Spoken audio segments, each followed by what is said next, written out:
رات تک روزہ پورا کرنے سے مراد یہ ہے کہ جہاں تک رات کی سرحد ہوتی ہے وہیں تمہارے روزے کی سرحد ختم ہو جائے گی، اور ظاہر ہے کہ رات کی سرحد غروب آفتاب سے شروع ہوتی ہے، لہذا غروب آفتاب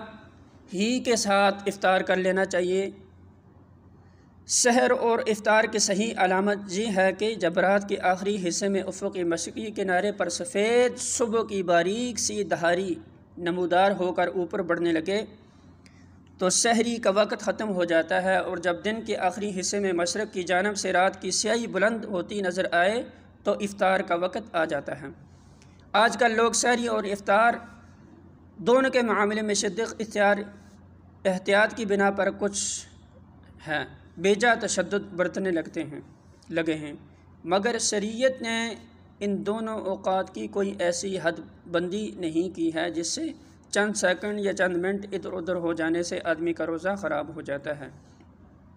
سحر میں سیاہی شب سے سپیدہ سحر کا نمودار ہونا اچھی خاصی گنجائش ہے اپنے اندر رکھتا ہے، اور ایک شخص کے لیے یہ بالکل صحیح ہے کہ اگر عین طلوع فجر کے وقت اس کی آنکھ کھلی ہو تو وہ جلدی سے اٹھ کر کچھ کھا پی لے۔ حدیث میں آتا ہے کہ فرمایا کہ اگر تم میں سے کوئی شخص سحری کھا رہا ہو اور اذان کی آواز آ جائے تو فوراً چھوڑ نہ دے بلکہ اپنی حاجت بھر کھا پی لے۔ اسی طرح افطار کے وقت بھی غروب آفتاب کے بعد خواہ مخواہ دن کی روشنی ختم ہونے کا انتظار کرتے رہنے کی کوئی ضرورت نہیں۔ نبی صلی اللہ علیہ وسلم نے سورج ڈوبتے ہی بلال کو آواز دیتے تھے کہ لاؤ ہمارا شربت۔ بلال عرض کرتے کہ یا رسول اللہ ابھی تو دن چمک رہا ہے۔ آپ فرماتے کہ جب رات کی صحیح مشرق سے اٹھنے لگے تو روزے کا وقت ختم ہو جاتا ہے۔ معتکف ہونے کا مطلب یہ ہے کہ آدمی رمضان کے آخری 10 دن مسجد میں رہے اور یہ دن اللہ کے ذکر کے لیے مختص کر دے۔ اس اعتکاف کی حالت میں آدمی اپنی انسانی حاجت کے لیے مسجد سے باہر جا سکتا ہے، مگر لازم ہے کہ وہ اپنے آپ کو شہوانی لذتوں سے روکے رکھے۔ یہ نہیں فرمایا کہ ان حدوں سے تجاوز نہ کرنا، بلکہ یہ فرمایا کہ ان کے قریب نہ پھٹکنا۔ اس کا مطلب یہ ہے کہ جس مقام سے معصیت کی حد شروع ہے عین اس مقام کے آخری کناروں پر گھومتے رہنا آدمی کے لیے خطرناک ہے۔ سلامتی اسی میں ہے کہ آدمی سرحد سے دور ہی رہے تاکہ بھولے سے بھی قدم اس کے پار نہ چلا جائے۔ یہی مضمون اس حدیث میں بیان ہوا ہے جس میں نبی صلی اللہ علیہ وسلم نے فرمایا لِكُلِّ مَلَكٍ حِمَا وَإِنْ حِمَا حِمَ اللَّهُ مَحَارِمَهُ فَمَنْ رَتَعَ حَوْلَ الْحِمَا يُوشَكُ أَنْ يُقَعَ فِيهِ۔ عربی زبان میں حما اس چراگاہ کو کہتے ہیں جسے کوئی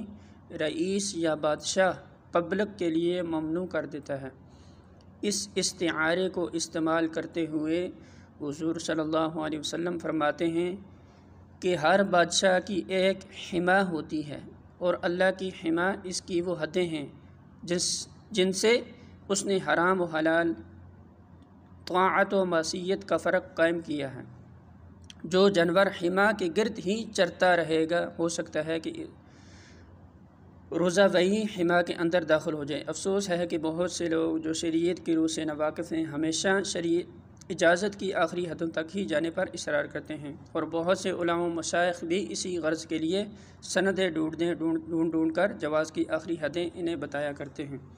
تاکہ وہ اس کے باریک